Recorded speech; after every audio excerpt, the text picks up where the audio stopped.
We are delighted to have TNT Sports presenter Lynsey Hipgrave here with us. We've actually worked together before on the FA Disability Cup. How are you? I'm good, really good. It's great to see you both again as well. Yeah, it's lovely to have you here.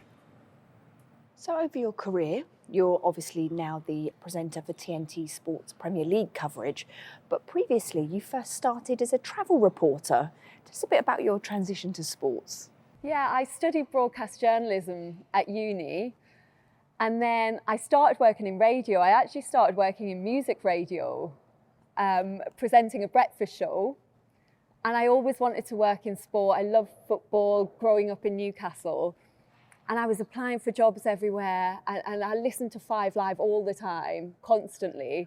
And I saw a job come up there for a travel reporter. So I thought, well, that'll get my foot in the door. So I applied for it, went down and met them, and they offered me that job. So I became an expert on motorway junctions and service stations and everything. But it was brilliant because it got me into the station, and that led to roles presenting with Eamon Holmes, and then I worked with Danny Baker presenting on his show because I would just chat to them when I went into the studio, and then I ended up involved on the shows. So that's kind of how I started out, but very much from a radio background.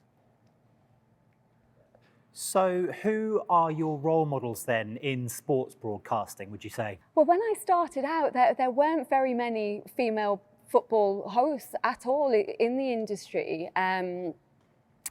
There were only a couple really who I could look at and look up to, Gabby Logan being one of them. And I always used to watch Hazel Irvine as well.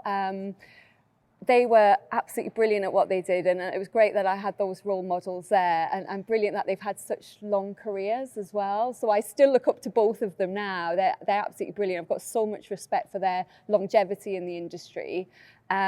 But there weren't too many. So at the time, it wasn't something that I thought that I would be able to do because there weren't enough women doing it. I certainly thought maybe I could work in football, but I didn't know whether I would be able to be a lead presenter in football because it just didn't happen very much.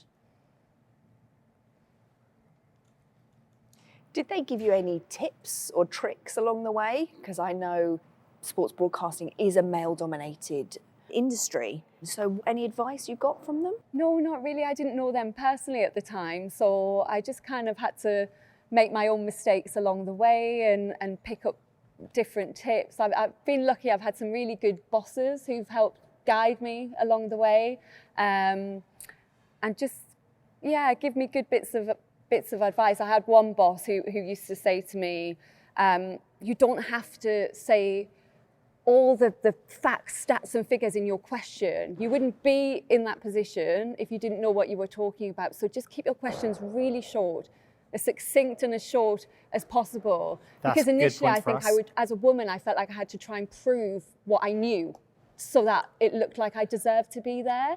And that was a really good bit of advice at the time, because I think I stripped it all back and thought, no, I don't have to prove it to anyone. Just keep the questions simple. You know what it's like, you only have 2 or 3 minutes sometimes for the chat, and if you take half of that up with a question, you have no time left. Yeah, I think it's similar for us. At the start, you just want to show that you know your stuff, but actually it's about creating the platform for the person, isn't it? The person speaking to. Exactly. Obviously, you're the main host, and there's been a lot of women coming through.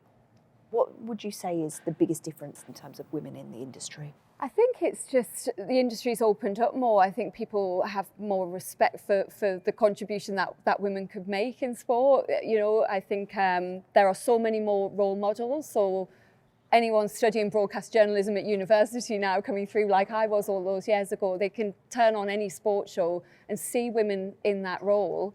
And I think it just inspires people to believe that it's something that they can do as a career. That's the main difference. There's so many more people you can go to for advice, for tips.